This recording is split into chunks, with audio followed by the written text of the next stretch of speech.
আসসালামু আলাইকুম। নির্বাচন তো যাই যাই করছে। এই যে নির্বাচনে ব্যস্ত হয়ে পড়লেন, এদিক ওদিক ঘুরলেন, মিছিল মিটিংয়ে গেলেন, পর্ব পর্ব করে সময় নষ্ট করলেন, তারপর কি হবে?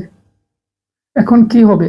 আমি যে গত একটা ভিডিওতে বলছিলাম, নির্বাচনটা শেষ হয়ে গেলে, নতুন গভর্নমেন্ট বিভিন্ন মন্ত্রণালয় বসে গেলে, সেট আপ হয়ে গেলে টপাটপ নিয়োগ হবে, আর পেছনের পরীক্ষাগুলো টপাটপ শেষ হবে। আপনার এই সময়টা কিন্তু আপনার জীবন বদলে দিবে না। যারা পড়েছেন তারা তো এটার বেনিফিট পাবেন, কারণ যারা বেকার তাদের এই মুহূর্তে পড়াশোনা ছাড়া এর থেকে বড় গুরুত্বপূর্ণ কিছু নাই। প্রয়োজন হলে আপনি ভোটও দেবেন না, মানে আমি নিরুৎসাহিত করতেছি না।